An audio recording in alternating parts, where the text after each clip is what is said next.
This conference will now be recorded. All right. Okay, so I'm just going to go in alphabetical order because that seems to be the easiest way to do that. And then we'll start with Alex, followed by Bailey. And if you could just say your name and where you're from, and if you have anything you wanted to share with us this morning before we dive into the meeting. So Alex, you're first. Hi, thanks, Carrie. My name is Alex Neiman. I am the representative, so to speak, from Simpson University. My official title would be Associate Dean of Student Services, and within those student services falls some mental health supports. And this year, we've started up a partnership with Dunamis Wellness, and so we have them on campus for a period of hours each day, and they take appointments for our students. And so far, so good. It's like the school year's just started, and things seem to be working out. So thank you for having me. Excellent. Welcome. Thank you for being here. All right, Bailey, you're next, followed by Carol. Hello, good morning, everyone. My name is Bailey Kuger, and I am an analyst with Children's Services. So I help provide support for some of the MHSA programs like Triple P, life skills, and those types of things. All right, great. Thank you, Bailey. Carol, you're next, followed by Christine.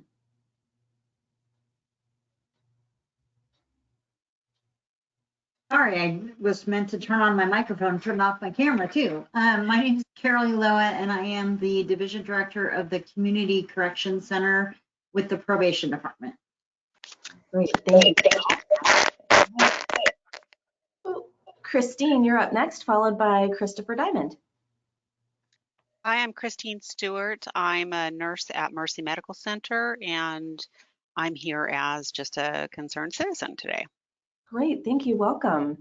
Chris, you're next, followed by Darren. Christopher Diamond, I'm the Stand Against Stigma Coordinator for Shasta County Health and Human Services.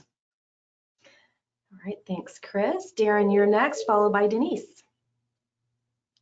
Hello, everyone. My name is Darren Fisher. I'm an analyst in the Office of the Director, and I provide support for the MHSA program. So I'm just very interested in what's happening and what's going on in the county and how we can move forward with progress. So thank you very much. Awesome. Thank you, Darren. A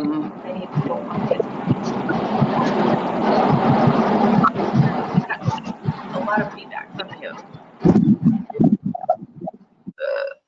Oh, there we go. Thank you. All right, Denise, you're up next, followed by Dylan Wolf. I'm sorry for the lighting behind me. My name is Denise Green. I'm peer support here at Shasta County Adult Services. I'm also a Brave Faces speaker here as a person with lived experience and also a Hearing Voices Network facilitator. Awesome. Thank you, Denise, for being here. Dylan, you're next, followed by Francis. Hi, everyone. My name is Dylan, and I'm here with NorCal Outreach Project. Great. Welcome, Dylan. Francis, you're up next, followed by Josie. Good morning. I'm Frances Cole-Boyd. I'm the Resident Service Coordinator at Mountain Vista Senior Apartments here in Reading, and I'm a member on the Area Agency on Aging Advisory Council also, and I'm here. We're noticing that quite a few of our newer residents that are moving in do have mental health struggles. Just looking for some support. Okay, great. That's fantastic. And I think you'll find that in this group. We've got a lot of diversity in our group here today. Josie, you're next, followed by Kemberly Moore. Good morning. I'm Josie England. I am a peer support specialist with Shasta County Adult Services. All right, welcome, Josie. All right, Kimberly, you're next, followed by Lynn Erickson. Good morning. I'm Kemberly Moore. I'm a tenant residing in an MHSA unit at the Woodlands, and I'm here today as a concerned citizen. Great. Welcome, Kimberly. Lynn, you're up next, followed by Mandy. Good morning. I'm Lynn Erickson with Circle of Friends Wellness and Recovery Center in Boerne. All right. Thanks, Lynn. Nice to see you again. Mandy, you are next, followed by Marcy Fernandez. Good morning. My name is Mandy Salisbury. I am at Pathways to Hope for Children. Can you guys hear me okay? Okay, awesome. I was having problems earlier. I'm a parent partner at Pathways to Hope for Children and also part of the Stand Against Stigma Committee. Great, thank you. Welcome. All right, Marcy, you're next, followed by Melissa. Hi, this is Marcy Fernandez, and I'm a community member with a family with mental health and issues, and I am here also in affiliation with NAMI. Okay, great. Thank you, Marcy. Melissa, you're next, followed by Nancy Denaire. Hi, I'm Melissa Field. I'm a senior analyst with HHSA. Thank you, Melissa. Nancy, you're next, followed by Nancy Kirus. I probably did a terrible job on your last name, sorry. Oh, good morning. Good morning. Thank you for being here. Nancy Kirus, followed by Pam Heisler. Good morning. My name is Nancy Quirus, and I am a member of the PSA2 Council and work with older adults specifically in regards to the CalFresh Healthy Living programs here in Shasta. Okay, great. Thank you. Pam Heisler, followed by Reg Watson. Yes, my name is Pam Heisler. I work here at Children's Mental Health. I've been here for about 3.5 years, and I'm the parent peer support partner here. I provide parent groups and support for parents. Awesome, thank you. Reg Watson, followed by Shannon Hunt. Hi, everyone. Very nice to meet you all. My name is Reg Watson. I am the Regional Director for Kingsview here in Shasta County, overseeing 2 programs. The Assisted Outpatient Treatment Program and the Sunrise Mountain Wellness Center are under that umbrella of Kingsview Services here in Shasta County. Nice to meet you all. Thank you so much. It's great for you to be here. Okay, Shannon, followed by Stephanie. Hi, my name is Shannon Hunt, and I'm with NAMI Shasta County. All right, welcome. Stephanie, you're up next, followed by Susan. Oh, do you not have, it looks like she doesn't have audio. Hold on, I'm gonna go to the chat. She says her name is Stephanie. She is a Chico State social work intern at Shasta County Probation Community Correction Center. She doesn't have a microphone, but good morning to all. Thank you, Stephanie, for being here with us. And if you have anything to share, just go ahead and throw it in the chat and we'll keep an eye on that. Okay, Susan Power, followed by Ted.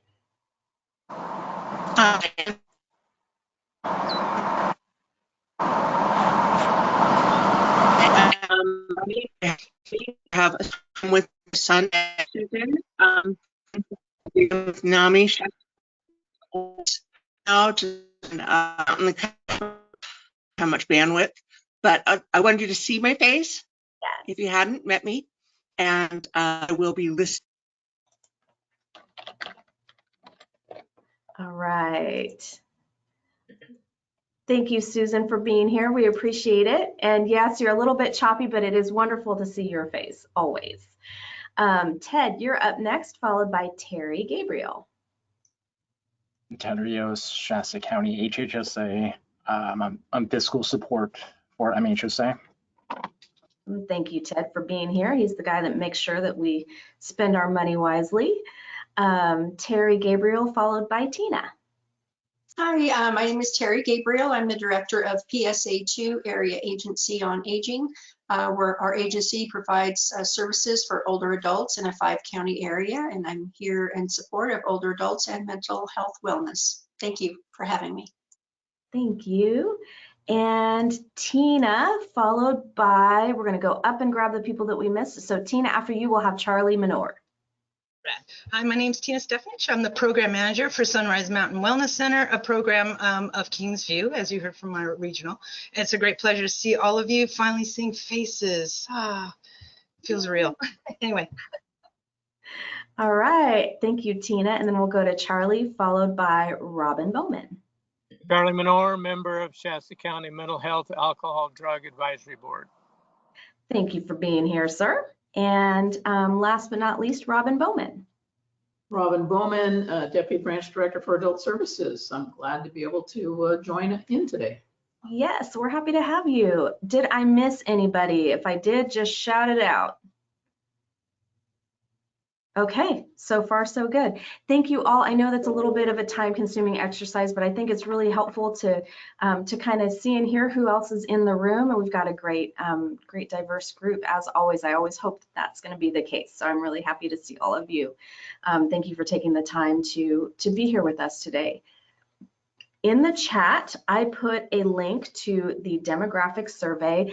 I had the agenda up on the screen, but it makes it hard to see all of you. So unless I hear a strong objection, I'd like to just have you trust me that I'm following the agenda. And if you want, you can follow along on the Shasta MHSA website. But I put a link to the survey, the demographic survey, in the chat. And the reason that we ask you to fill that out is because it's my job and the job of my my crew to make sure that when we are talking to people about mental health services, we are reaching people of all demographics.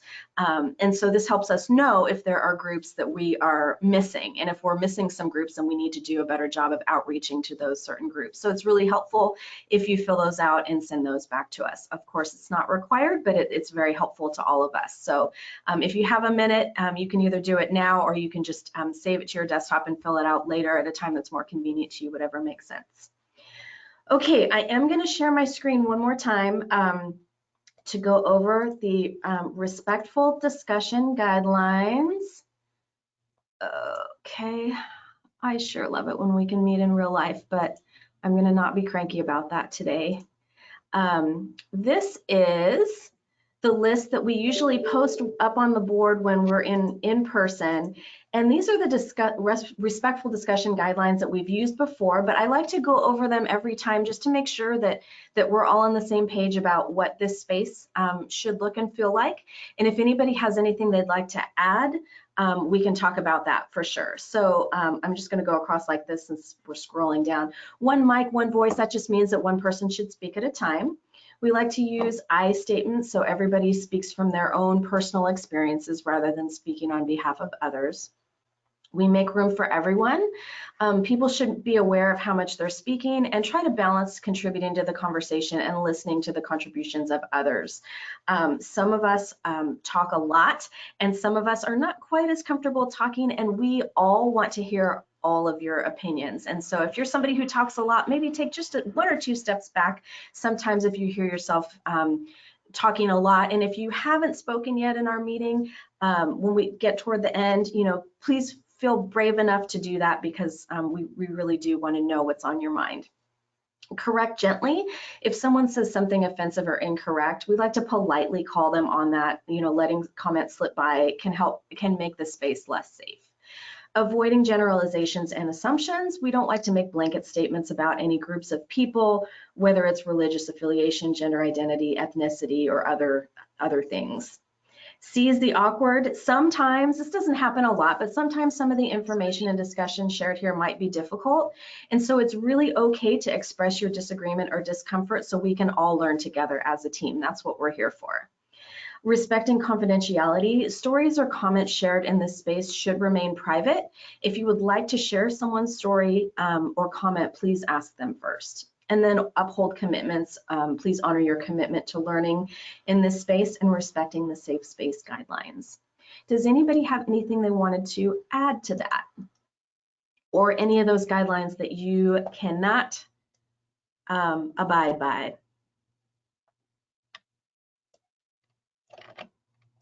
I see that somebody says they can't see the link, so I'm going to post that down at the bottom now. There we go. Oops, except I did it privately. Rats, hold on. Can I mention how much I love in-person meetings? Okay. So guidelines, all good. And then we always talk about in this meeting, we always start with who is a stakeholder. It's kind of a weird word if you're not from MHSA land. And really a stakeholder is anybody who has an interest or a stake in mental health. And that might be somebody who has used mental health services, somebody who's a family member of someone who's used mental health services, people who provide mental health services, people who know somebody who provides mental health services, or people who live in our community. So as you can see, the Cliff Notes version is anybody is a stakeholder, because we all have interest and a stake in mental health services in our community. So that's that. Okay, we're going to dive into our business unless anybody has any questions so far. Okay, hearing none. The 3-year program and expenditure plan and annual update. I know that doesn't sound very exciting, but it's a really important piece of our work, and I'm going to show you on my screen what that looks like. Our 3-year plan is basically the guiding document of the work that we do with the Mental Health Services Act, all MHSA funded programs. When I say MHSA, I mean the Mental Health Services Act. It's just quicker to say it that way. I don't usually like to use acronyms because I think they're confusing, but that's one that I do use here a lot. So that stands for Mental Health Services Act. What I'm showing you, what I'm attempting to show you, there we go, is our annual update to the 3-year program and expenditure plan. And when you scroll through this, it's really long, and my computer's being really slow. This gives an overview of all of the things that are funded by the Mental Health Services Act. And down in the sections where we actually talk about programs, you'll see right here, I don't think you can see my little mouse moving, but in that kind of tan section, it lists the 3-year goal. Each of our programs has a 3-year goal, and we list that every year in our annual update.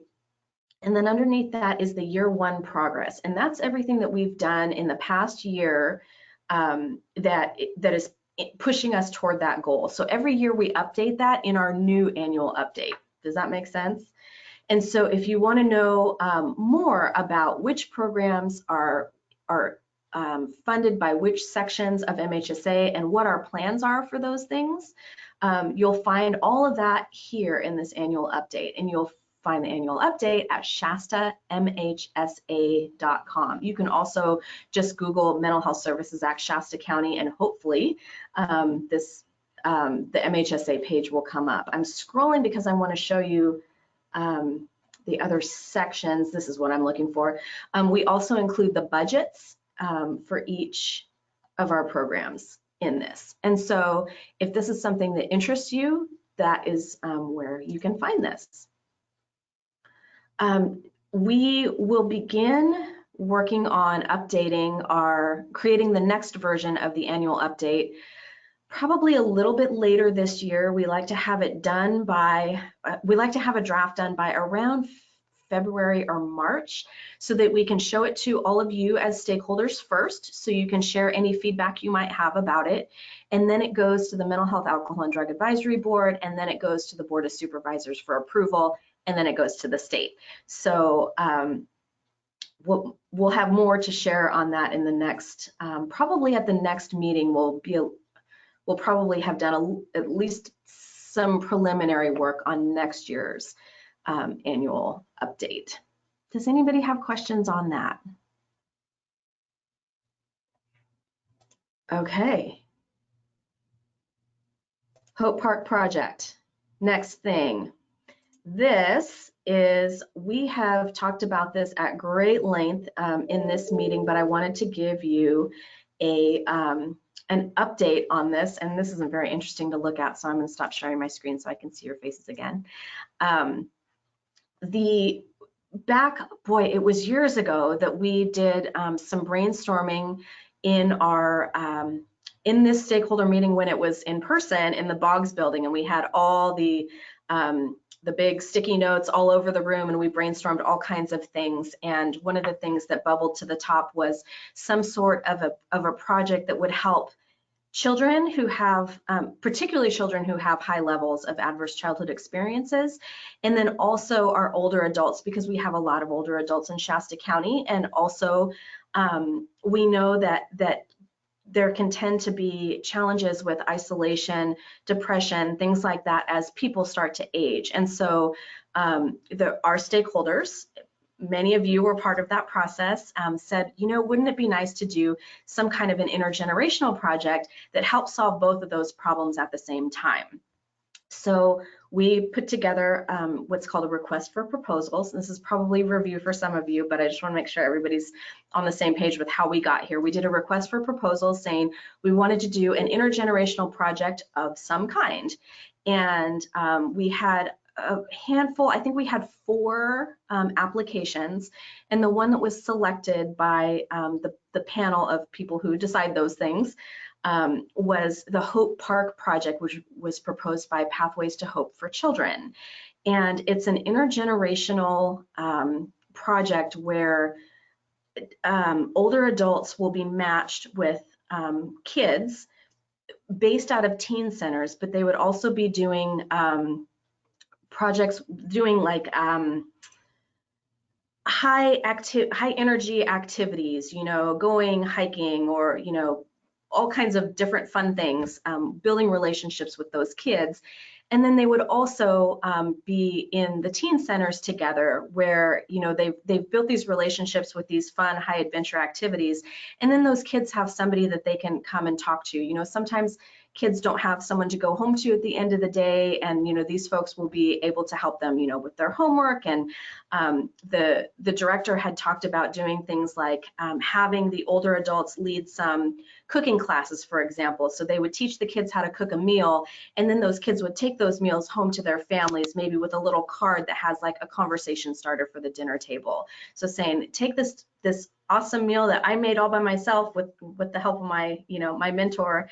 And we're going to talk about, you know, the question of the day is, what was the most exciting thing that happened to you today? And everybody goes around the table, you know, things that help kind of build that family bond. So it's not just helping the older adults with giving them something really fun and interesting to do, and the younger kids who are who need an adult to connect with, but it's also helping that middle generation, right? The parents who are also benefiting from that relationship between those two groups of people. So very long description, I know, but as you can tell, I'm pretty excited about this this fun project.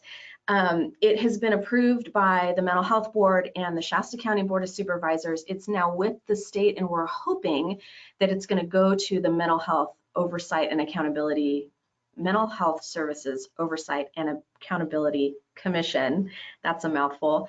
At the end of October. So everybody cross your fingers and toes and eyes that we can make that happen in the next month. The state has everything that they need from us. It just is, you know, we're moving at the speed of state bureaucracy. So, but we're hoping to have all of the ducks appropriately lined up on our end, so that once it is approved, we can kind of get rolling pretty quickly on making that happen. All right, that was a lot of rambling. Does anybody have any questions about that? Okay. That's going to be my first innovations project, and I'm betting that it might also be the first innovations project for some of you also that you participated in. So I'm pretty excited to see it move forward. Carrie, this is Terry. I just wanted to thank you for that project. It sounds wonderful, and I look forward to hearing how that all turns out with this new Hope Park project. Thank you. Thank you, Terry. And as you can imagine, I'm imagining that that you and your team will probably be heavily involved in helping us get some of that off the ground, in terms of helping us find some great older adult volunteers that might want to participate. Sounds great. Thank you. The next thing is our MultiCounty Psychiatric Advanced Directives project. And I did talk about this at our last stakeholder meeting, but since some of you weren't there, and some of you might need a refresher, because I certainly always can use refreshers. A Psychiatric Advanced Directive is a lot like a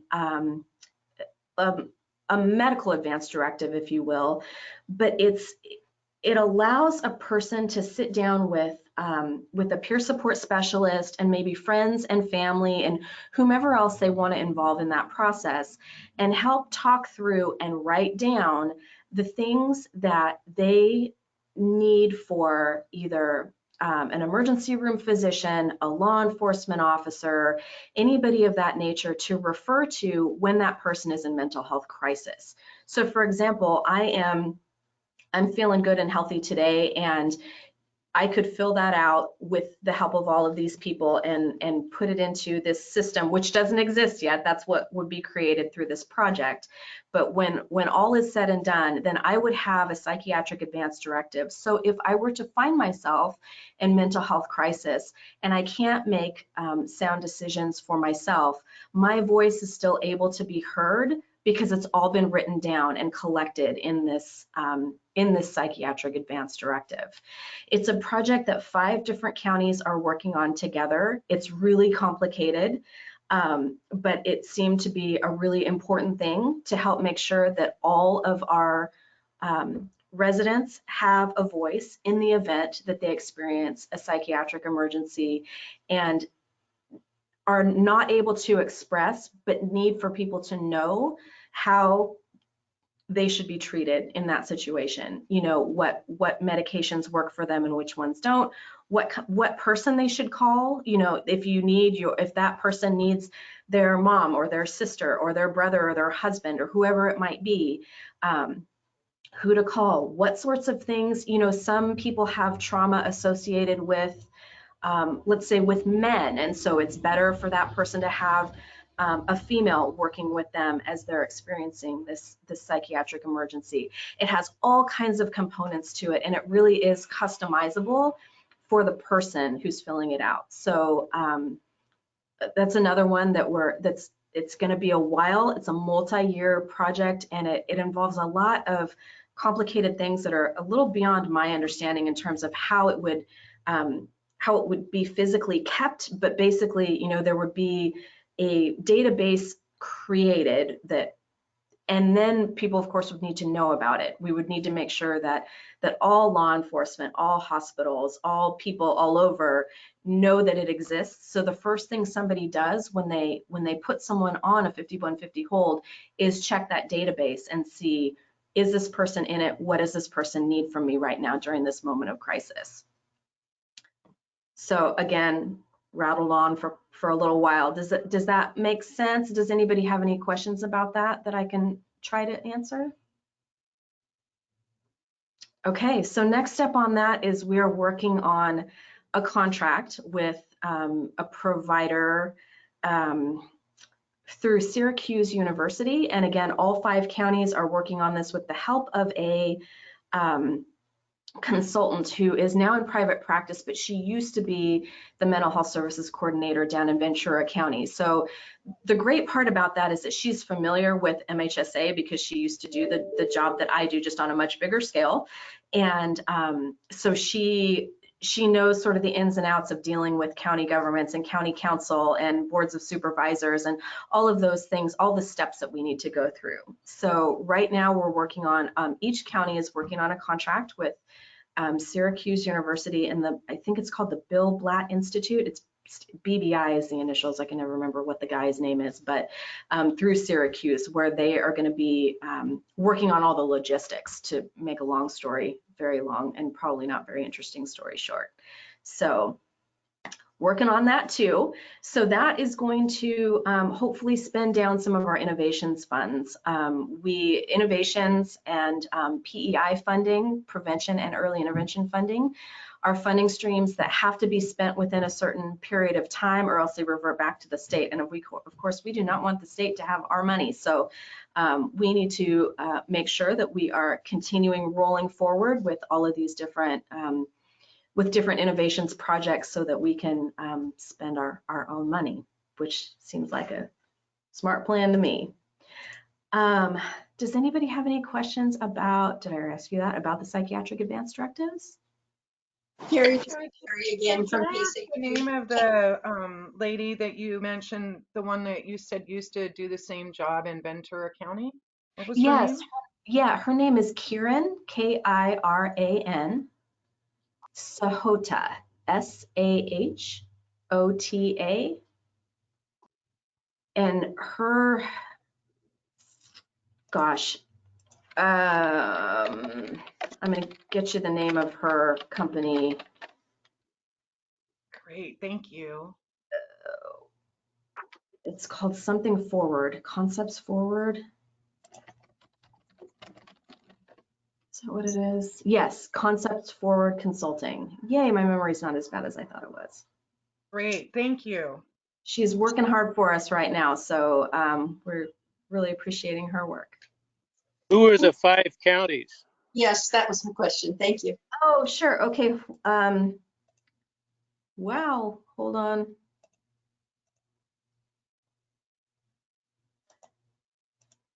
I can't tell you off the top of my head. I could tell you probably 4 off the top of my head.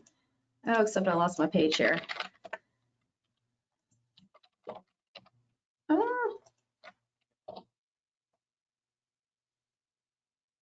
Okay, I'm going to try and tell them to you off the top of my head. They are Orange, Fresno, Monterey, and Shasta. And there's one more that's not in this application. I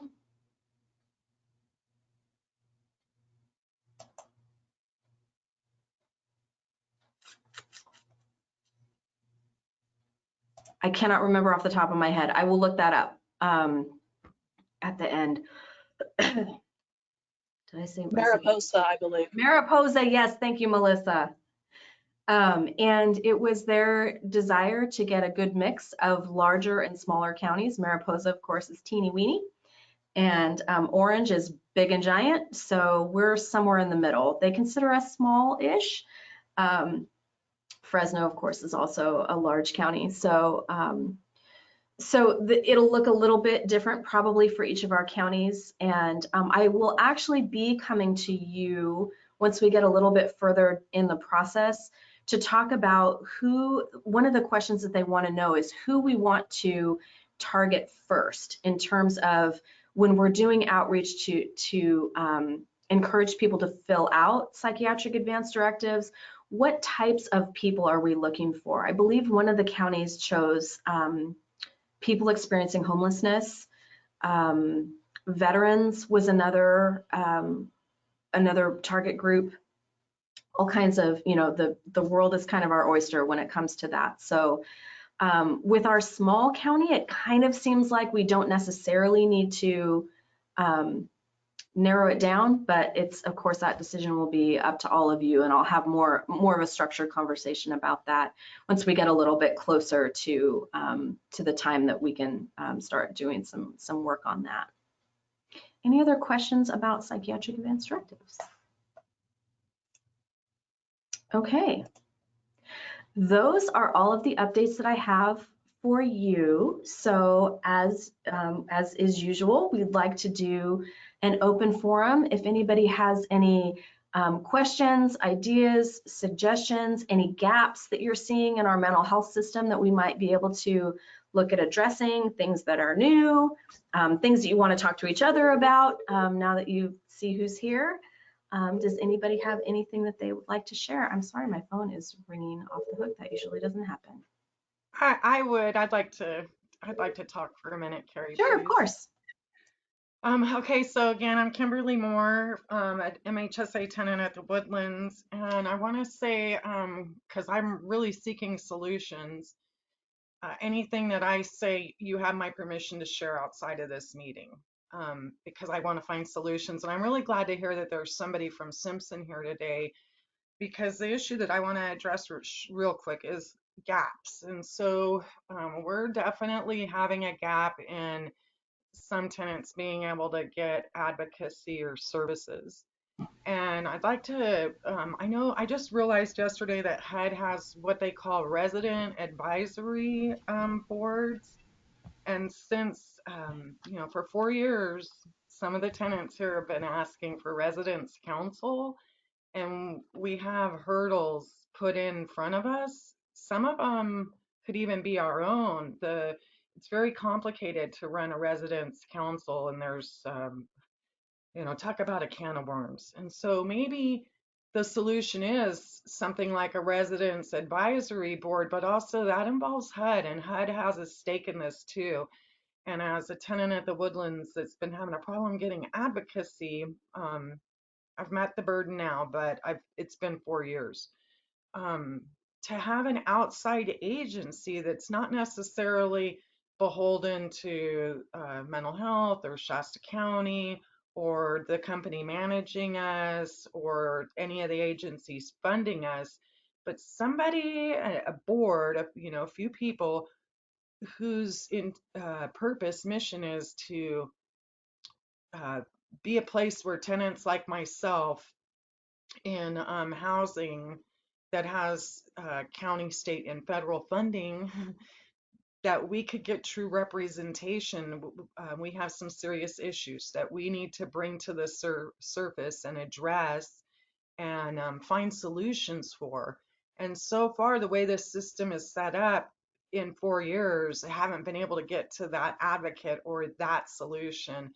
And I'm begging the parties involved to help us bring in a truly independent group of people that will hear the concerns and the needs and represent, be the voice of the residents. You mentioned residents having a voice, and some of our residents need a voice. And it's not that we don't have a voice, but getting our message to the right ears that can actually do something has been the challenge. I'd like to see a solution to that if possible, please. That's all. All right, thank you for that feedback. Does anybody have any comments about that or thoughts on that? Okay. Well, this is Frances, resident service coordinator at Mountain Vista Senior Apartments, and we are HUD housing. And I hear you, Kimberly, and kind of on the Residents Association. And that's a good question. I don't know if you're a housing administrator or who does that, or do you have a service coordinator? And I guess it kind of segues in. Well, so we have a residents association at both of our places, but they're kind of more about activities, and that's their kind of goal. So, and I wish I knew more about exactly what more the association can do for you. But segueing into, because we do have residents associations, but we are really struggling here. We need some help, and that's where talking with somebody, and Tina, I will be calling you, people to help support our residents who are struggling, and it's affecting the whole tone of our communities, and we could be doing a better job, I think, in supporting them. So if anybody else wants to help, I'd love to have like a partnership.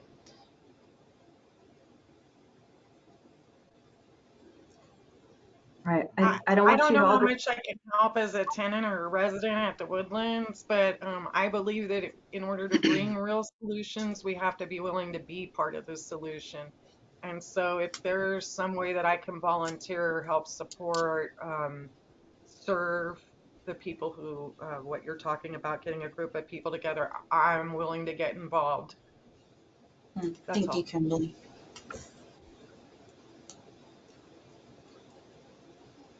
That's great. Thank you for that that outreach.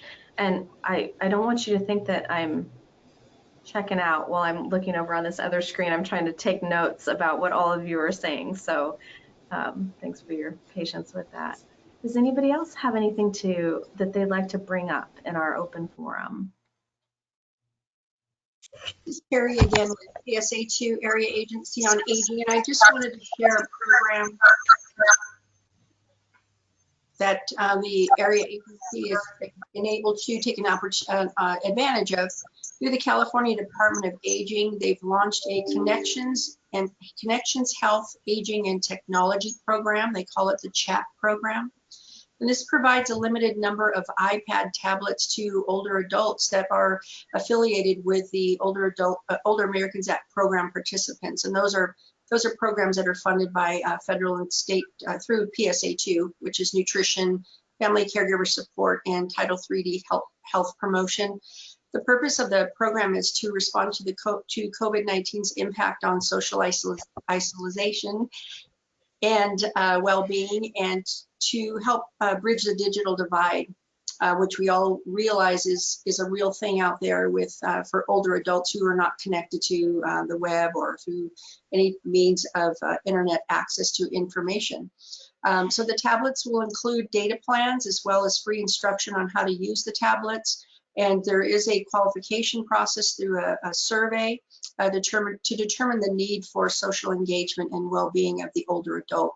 So while we do have the tablets available to us, we are still waiting direction from Department of Aging. They've realized that the survey process is quite lengthy, and they're trying to slim that down before we start to distribute tablets. But that's what the area agency has been working on as to provide connections and the ability for an older adult to take advantage of information that's available online and provide free training and also free data plans. So more on that as it becomes available. That's awesome. I love that. Thank you for making us aware of that, Terry. And if we can help spread the word once those are available about the surveys or anything like that, you can reach out to either me or to Chris Diamond, and we can share all of that on our social media, or those sorts of things. Great, thank you. Yeah, thank you. Who else has an update or something they'd like to share? Hi, Marcy, go ahead. Hi, I have a couple of gaps that I'm concerned with. I know Hill Country transitioned and had a lot going on, and I don't know what's going on with the AOT program. I heard it wasn't functioning right now, but I heard someone earlier say they were representing that program. And I also had a question about AGIS and who sets that up for the county if you're affiliated with that. But I've got a problem with the way their policies are going. And so first, mostly I'd like to hear about the AOT program. What's going on with that? Is there assisted outpatient treatment? Who can answer that for me? Yes. This is Robin. We're hopefully having the contract signed to begin services in the very near future. We're hoping to have that go to the board on the 5th. So we've been working diligently trying to get this contract secured. Kingsview is the contractor we'll be working with, and that's what the status is. The holdup has been the contract, and looks like it's free to go now. Oh, that's good, because that's much needed program. And also, are these people at Kingsview, they all are affiliated with Hill Country still, or are they mental health specialists who are running this program? Kingsview has never been affiliated with Hill Country. Hill Country was the contractor of AET services. Kingsview has been around, probably 70 years, and they provide really, really good clinical skills. I know quite a bit about the company. And Reg can. And that's with Kingsview. Is that with mental health as well as physical health, or? Their mental health up here, not physical health up here. Okay. But Reg can tell you a little bit more. And the AGIS, pardon me? Reg can tell you a little bit more about Kingsview. Okay. Hi, Marcy. Reg Watson here. I'm the regional director for Kingsview up here in Shasta County.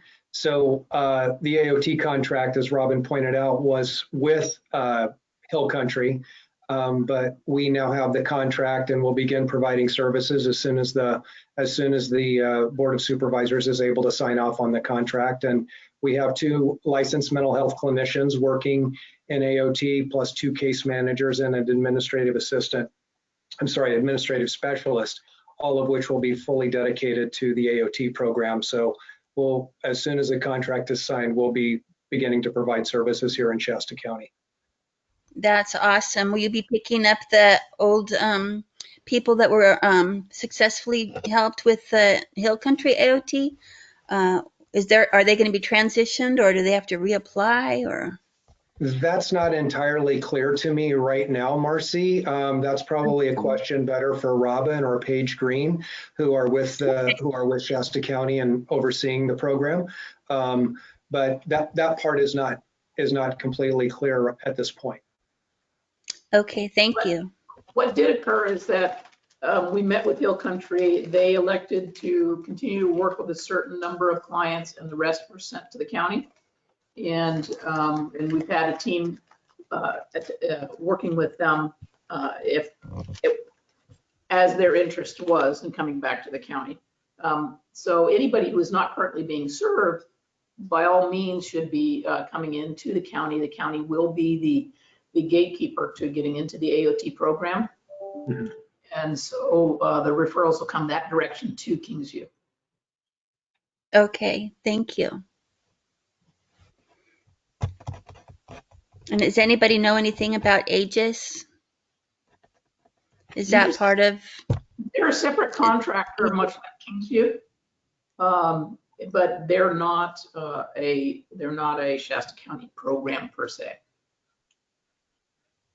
Okay. Right. Marcy, do you feel like your questions were addressed to your satisfaction as best we can? Yeah, okay.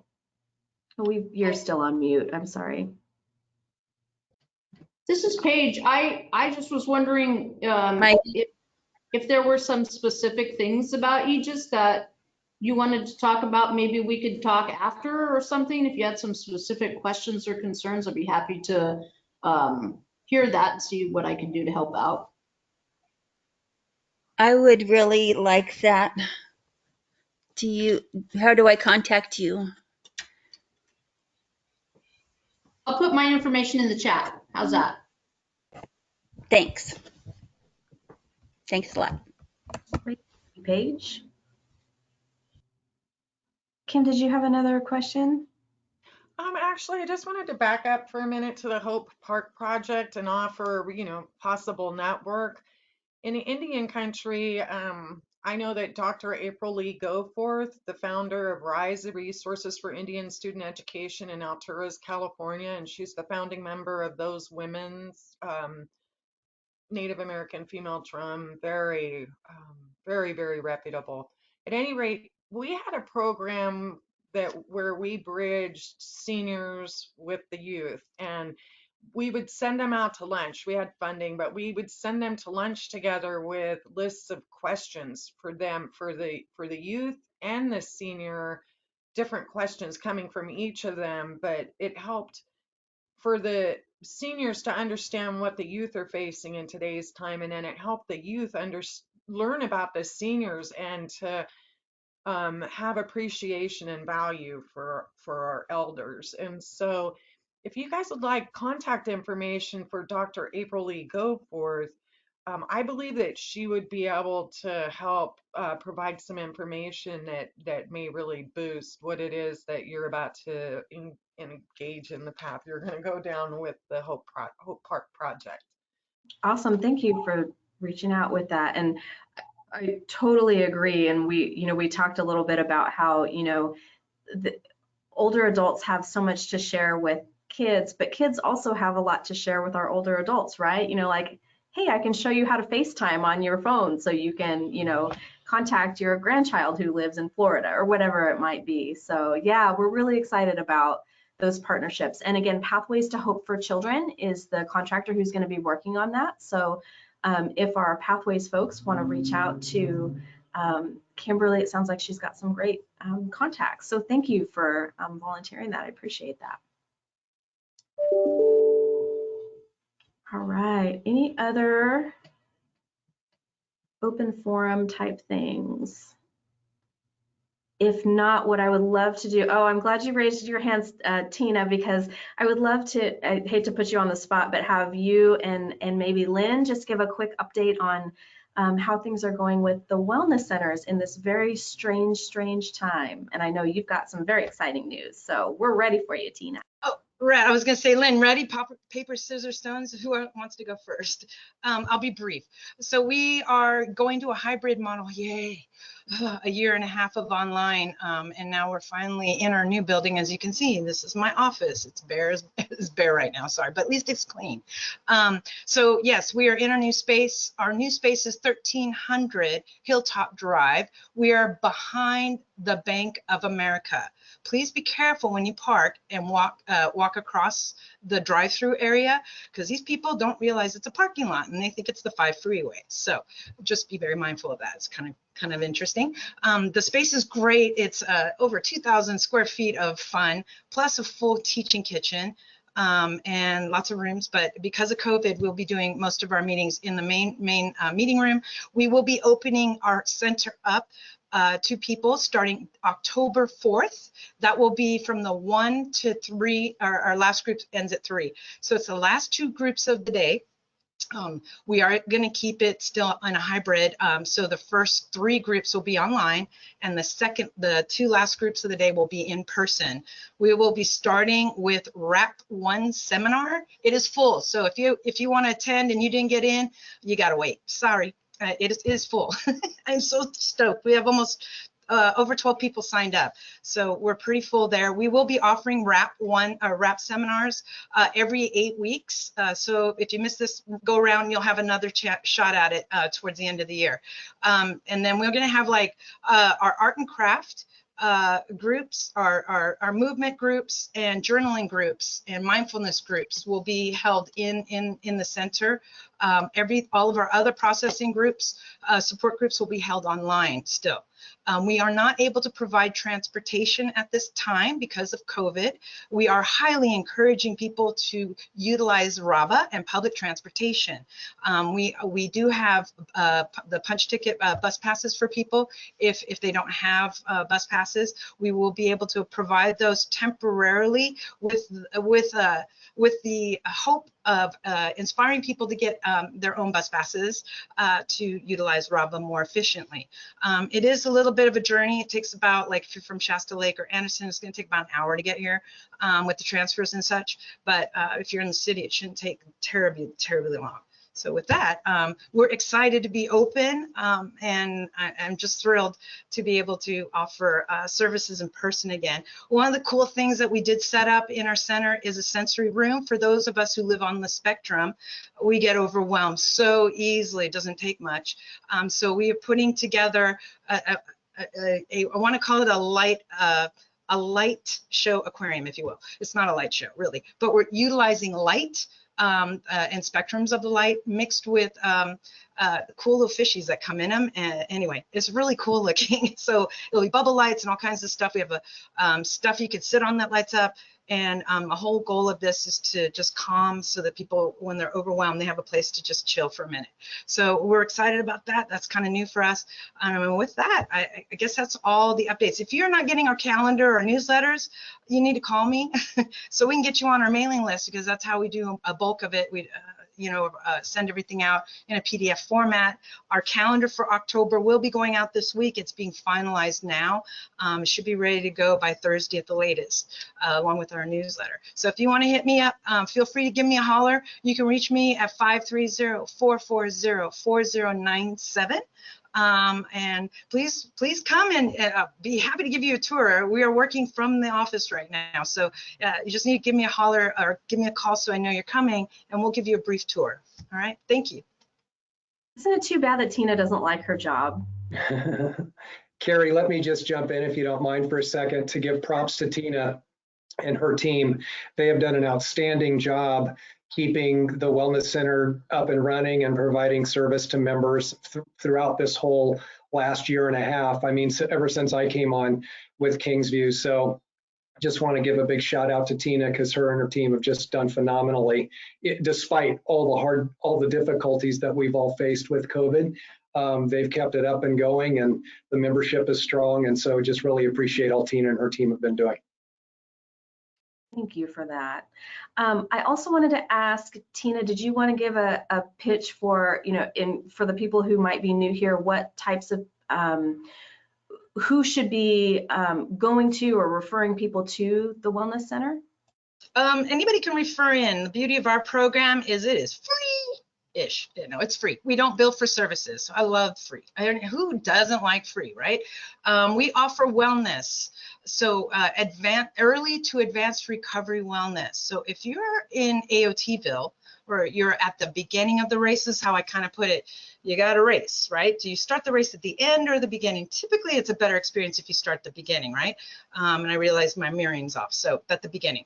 Anyway, so AOT would be kind of at the beginning, STAR teams in the middle, Wellness Center is just to the just to the past of STAR. So if you're in like a full service partnership team, you're just starting to kind of get comfortable working in community, but you're not super connected. You're just getting ready to start your therapeutic process. You need a lot of case management. Yeah, you won't do well in our program. We require too much of you. And so it's very self-directed. The whole goal of this program is independence. We want to raise up resilient, independent, contributing members of our community who have special abilities to support us. And what I mean by that is, many of you may know I'm a little bit of a crackpot sometimes, but I do live on a little bit of a spectrum. I have lived with ADD in high definition my entire life, and I've never been medicated or diagnosed, because I was in that lovely generation that said suck it up and deal with it. So I had to learn a lot of these skills on my own, and it has not been easy, let me tell you. Therapy has been awesome, but we don't offer therapy here. We will give you a referral for therapy. We don't offer case management. We do very light touches. And the light touch is, oh, you need case management? Let me hook you up. That's the light touch. And so we will refer you to these things. We are not here to transport you all over creation. We would love to, but we don't have the budget or the staff to be able to do that unless we're doing events. And so basically what you'll see in our programming is stuff that helps you connect with who you are, self-awareness, how to regulate emotionally, how to regulate well. I'm never perfect. I didn't have a great day yesterday, but today is a way better day. And the beauty of it is, like, it's okay. You can screw it up, but tomorrow's a new day. Try doing better tomorrow. Just do your best. That's all that we hope for most days, right? And then we do utilizing people who have lived experience. So everybody who's supporting our groups and facilitating our groups, they have lived experience. They may have experienced moments where they were without housing, and without services, or went off medication. Yeah, and they know what it's like, and they know how difficult it is to get to wellness and keep it. That's why RAP is a crucial component of our program. It is woven into every group we do. So if you're coming to any of our groups, even peers supporting peers, you'll hear people, what's your wellness tool for that? Oh, how can I support you? Have you tried listing out some positive moments in there that you could take away, just to help create and transition some of those neuropaths. We've also incorporated some neuroscientists. None of us are neuroscientists, by the way, but the Greater Good Science Center out of UC Berkeley does all the work. All we do is steal it. So I mean, borrow it in a nice way. Anyway, so we're basically utilizing all the tools in our awesome state and in our country and worldwide to help support our community to thrive.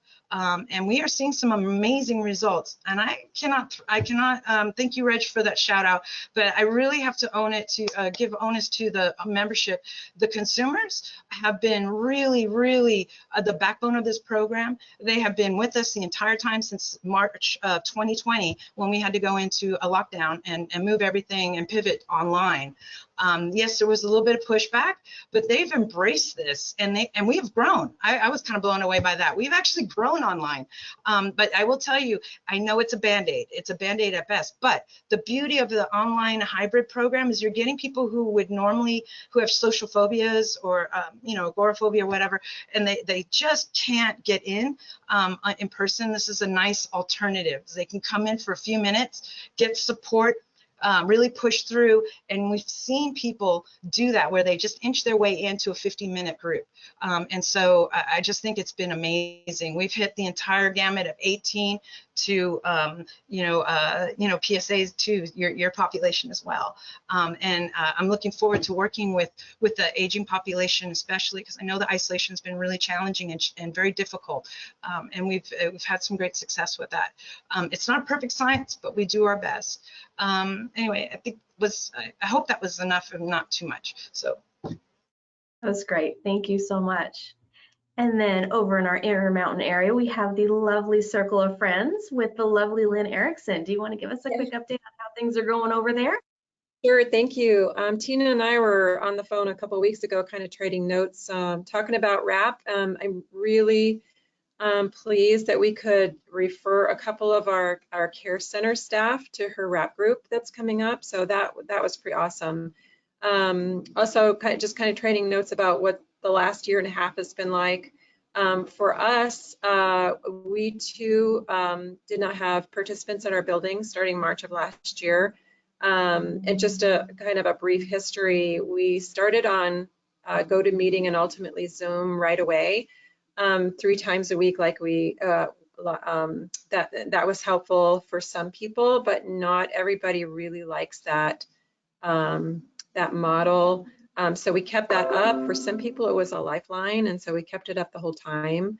But as we went along, we just tried to figure out what the needs were through June of last year when we opened our doors again our doors were open for other things, but actually to have participants in for activities. So we started with, of course, phone calls were really important. We also started doing, we called them quarantine buster packets. So we would either deliver or mail like 10 pages of information. It could be, how to stay connected during COVID, or could topics like depression. Usually each package had some sort of a theme, but sometimes we did just like educational stuff, like learning more about China, or what are our pets, taking care of our pets, those sorts of things. There were also like puzzles in there and adult coloring pages. For the ones that were delivered, we included like a small craft kit, just a really cheapy Oriental trading craft kit that somebody could do. So something just to occupy time and over the next week when they get another one. Then when the weather got warmer, we started having outdoor meetings. We chose about 3 different areas up in Bernie, and once a week visited those spots. We chose areas that people could get to easily because a lot of our folks don't have transportation, and we weren't providing transportation during that time. So anyway, we kept those up as long as we possibly could before the weather turned bad. And then winter came again, and we went back to the, not the outdoor meetings, but keeping in touch the best we could with everybody. And then spring came, and we started outdoor meetings again. So in middle of June, when the governor opened things up for us, we went ahead and figured out, with the help of our medical director here at Hill Country, how to safely gather together. So we've been doing that since then. It looks a little different just depending on what the coronavirus is doing. But right now we can do groups up to 10 people, not including the facilitators, safely as long as we're masked and socially distanced. We still continue to get input from peers and the people that come here. So that's what fills our calendar. That's always been very important. So it's different. I would also say that we have a different hybrid model than Tina does. So on our days when we have people in the building, we still open up our laptop and our computer to Zoom because there are people that are either can't make it in or they're too far away. So we've had some people from Reading. We had one from Bakersfield the other day, and then just sometimes people just don't feel like they could come in for the day. So they'll join us for check-in or the group, or, you know, sometimes people just kind of hang around for the craft and chat and those sorts of things. We do have transportation right now. We do it just very, very locally. Just ask people to mask up in the vans, and we take temperatures before getting in the van or coming in the building. So those are our pretty regular participants. We have an explosion of need for food and clothing, like hundreds per quarter. Like I think it's up between like 400 and 500 people asking for food for the last quarter. It just is amazing. We've always like had something available. It's been very small. And then all of a sudden this, we actually dedicate a room now to food. There are somewhat limited opportunities for people to get food up here. So we do that. We've had like a small clothing table over the years that is also now, we just have racks of clothing outside. People come in and donate it, and they go up on the racks and people can use them. So it's just a different time. We're trying to meet the needs the best we can of the people up here. Homeless, we do have a homeless population. The housing here, like every place else, is just really kind of tragic, trying to find places for people to live. But we had a couple of success stories this week, so that emboldens us. So we just meet every person as they come in the door and try to meet their needs and support them the best they can. Sometimes it's food, sometimes it's a shoulder to cry on. We're very lucky to have hill country teams to assist us in this. Also community partners that we can have help with resources and that sort of thing. So very different times, but it's been really an honor to kind of live through this time and to support people that in a way that the best that we can. All right, thank you, Lynn. Does anybody I had a question. I had a question for Lynn. I put it in the private chat for you. I apologize. What kind of clothing and food items are you in need of? And how can we get it to you? We take just about any kind of clothing. We don't need as much children's clothing as we do adults, but we take anything. And again, food just about anything. We sometimes if we get a huge amount of like things that have to be refrigerated. Actually, we do pretty well with that because we just find homes for them. So whatever, we'll take whatever. And getting it here is probably a bigger challenge. I don't know the answer to that, Tina. We might have to chat about that a little bit. No worries, let me know. Okay. All right, thank you both for those great updates. We've felt really disconnected despite our best efforts to not be disconnected over the past, year and a half plus. And so it's really heartening to hear how you all have just made it work in a time that is just weird and scary and kind of awful. So thank you for your dedication to all of that. Does anybody else have anything they would like to share or questions that you might have for us or each other? This is Nancy Denaire from NAMI, and this is for Lynn Erickson also. Lynn, please include us in that when we can get donations to you, whether it be clothing or food. Thank you, Nancy.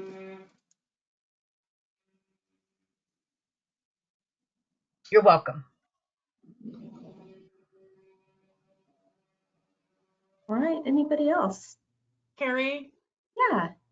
Hi, this is Kim again. I just wonder, I'm wondering if there's a way for a collaborative effort here, because I do believe that the Hill Country up in Round Mountain, Bernie area has employees that are coming out of Reading. And I'm wondering if it would be possible to set up, like they do the boxes at Christmas time for kids' toys, if we could set up a box for food donations that employees going up to Bernie on a regular basis maybe would be willing to help Lynn and the circle of friends and make drop off donations coming out of the valley. Yeah, I'd be happy to help with that in any way. Us as well. We can assist as well. We have I do have access to a vehicle. We do have a 7-passenger van. We're just not transporting right now, but we would be more than happy to help with that in the valley, I think, and allocate some time to do pickup and then delivery, if that would be easier. Just have to figure it out, but we'll make it happen. Okay, well, maybe we can be in touch about that. I would say too, as regarding food, the biggest need are for people who don't have a means to cook, like pop-top cans, single serving types of things. We do serve other people who do have means to cook in their homes, but it seems like we got a lot more donations of pantry staples than the other types, the kind that you need to just open and eat in the moment. Lynn, this is Terry with PSA2 Area Agency. Can you tell me if your area is connected with Dignity Health Connected Living's food bank? Do you receive commodities through Dignity Health? Our folks do, a lot of our folks do. We actually just completed a survey for the people who come in for food. We don't have any restrictions on how often you can come in, how much food you need. We just felt like we needed to get a better handle on it and make sure that the food people that are coming in regularly are aware of some of the other resources. So I think that we just completed that survey, and I think we're just going to start doing them individually to see what that looks like. So I just don't know how much of our homeless population takes advantage of Dignity. I think we'll find that out soon doing this, but it's a really good thing to take a look at. I can tell you it's hard to get there, unless the food bank goes to where they're at, it's really hard to get all the way out to Mercy Drive. There's not a lot of transportation and stand on the line, and some of the commodities it's great. I love that food bank. It's a great food bank.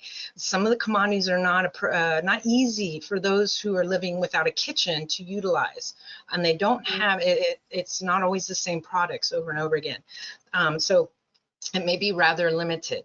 And then I think too, they were capping it a bit. I don't know if they pushed that back, but it was a little bit tricky to get people who are not connected or are experiencing housing difficulties to access some of this stuff. That will be, I think, an ongoing issue. Yeah.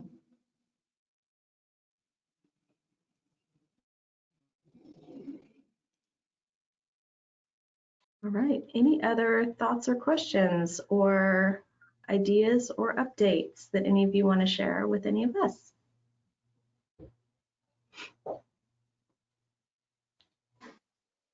Okay. Hi, this is Susan. Susan? Are you able to hear me? Yes, we can hear you. Okay, great. Susan Power from NAMI. And I wanted just to let you know that we also face the same challenges in terms of our family support group. It was virtual for quite a while, and now we are on I forgot the word, where some people are there in person and some people virtually. So the family support group is back up and running fully. with some people choosing to attend virtually. It is Tuesday, the first and third Tuesday of every month at 6:30 at Hill Country Care Center. And this is a group for people, for family members of people who have a mental illness. And it's a very problem-solving group. It is based on lived experience of the people attending, and very much, as I say, very much focuses on problem solving and connecting to resources. But we're here, we were gone, then we were virtual, and now we're back hybrid. That's it. Just wanted to let everybody know. Yes, thank you so much, Susan, for that great update. And I love that you have a hybrid option for people who aren't quite comfortable or being in groups yet. So thank you for your flexibility on that and for that incredibly helpful service that you provide. Anybody? Hi, Carrie. I have a few updates. Sure, great. Good morning, everyone. This is Katie Minoletti. I'm with One Safe Place.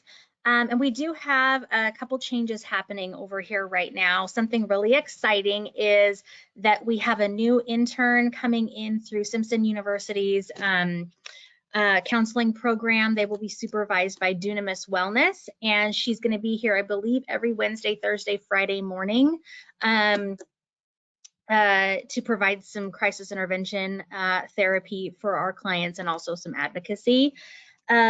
We also have a therapist here from Family Dynamics. She's been with us for a couple years now. She also provides therapeutic services over at the Twin View office, but we have her here a few days a week, which is awesome. Unfortunately, our groups are at a standstill. We did offer them in person and virtually, but we had such low attendance numbers that we've actually just kind of pressed the pause button on all of our support groups. With that being said, though, we would be very, very happy to open them back up again if we can get some participation. So if you do know of any survivors of intimate partner violence or sexual assault, whether it happened, recently or even when someone was a child, please have them get in contact with us so we can get them set up with either one-on-one therapy or group counseling. And then starting in October for 8 weeks, our organization is going to be closed on Wednesdays for non-emergencies. So as you know, we have a 24-hour hotline, and folks can stop into our center over here on Benton Drive in Reading Monday through Friday from 8:30 to 4:30-ish.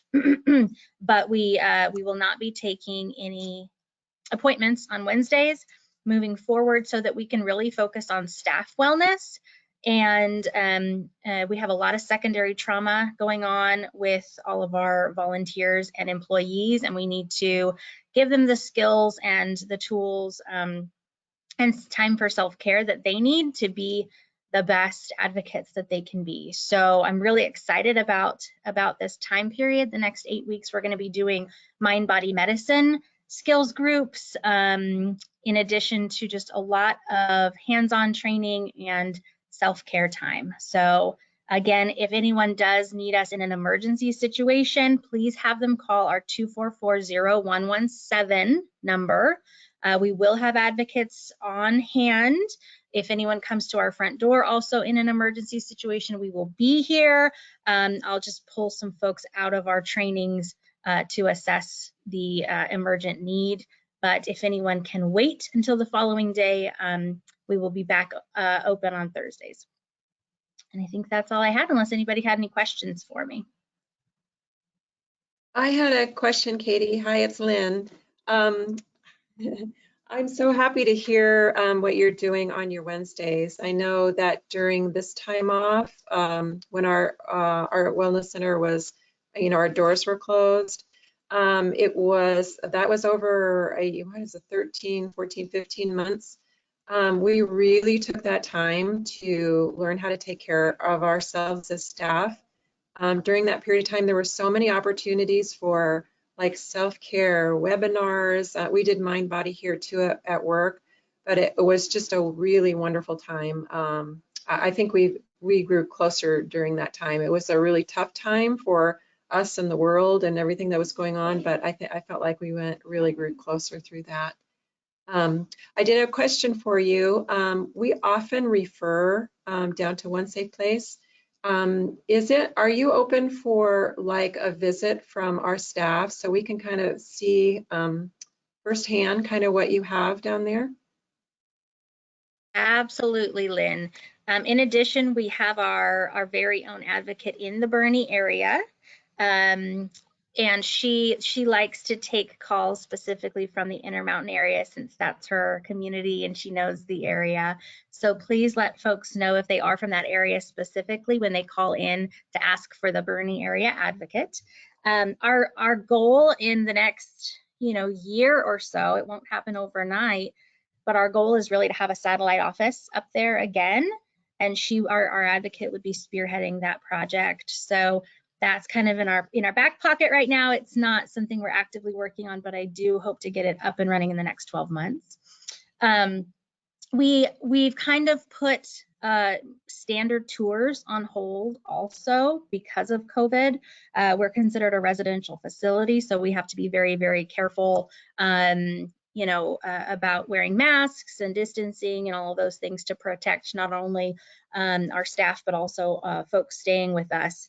But with that being said, if there are just a couple at a time, I would love to take you guys through for a tour and have you meet our staff and volunteers and get a good feel for. We're actually starting some like Facebook Lives and some short videos that we're going to be highlighting on social media during October, because October is Domestic Violence Awareness Month, and we really want the community to see what it looks like in these walls. It's quite intimidating to come to an organization like this if you've never been here before, and we want to just show the community that we're just like you. Most of us are also survivors. We have a very non-judgmental atmosphere. We're here to help, and we're excited to see you, and we're excited to hear from you. It's a true honor for us to get to do this work, and we want folks to come in and visit with us. So look forward to just sharing those videos with everybody here soon. But come on down, I'll give you a tour, and we'll have a cup of coffee, and you can see what we do here. Awesome. Thank you, Katie. Thank you so much, Katie, for that great update. Does anybody else have updates or questions or brilliant ideas to share? Okay, I will thank you so much for giving me another almost hour and a half of your days today. I know that everybody's super busy, and it's so useful and helpful for all of us, I think, to hear what everybody's got going on, to have our touch bases. And so thank you for making the time. We will schedule another one of these meetings, or it looks like 3 months from now will be right around Christmas time. I won't make you show up on Christmas Day to visit with me, although I would love to spend my Christmas Day with all of you. We'll probably do it probably after the first of the year probably makes more sense, right? So we don't overlap with people's vacations and things. So we'll aim for maybe the second or so week of January to touch base again. And of course, if anything comes up, I'll be sure and let all of you know through our email list. And if anything comes up for you, you all know how to find me. So so please reach out anytime. Thank you again, everybody, for being here. It was great to see all of you. Thanks for the great work, and please let us know how we can support you. Everybody have a fantastic day. Carrie, quick question. Sure. On the survey. Yeah. When I hit the submit button, the green button to submit my survey, do we get a message once it's successfully sent? Because I've hit that button about 10 times. Oh, no. Melissa Field, do you know the answer to that question? Because I'm sorry, I do not. I don't know if there's an automatic message that comes back on it or not. I was not actually the one that created or set that form up, so I'm unclear on those details. Sorry. So, okay, but thank you. We will keep an eye out for I don't know how we would know it was yours, but mine would come across as a Native American European mixed in the race category. Perfect. We will look for it, and if we don't see it, I'm sure we have your email address because you got the invite to this. So Thank you, Carrie. we'll just let you know. And thank you for filling it out. I appreciate that. You're welcome. All right, everybody. Have a great day. Thank you so much. Thank you.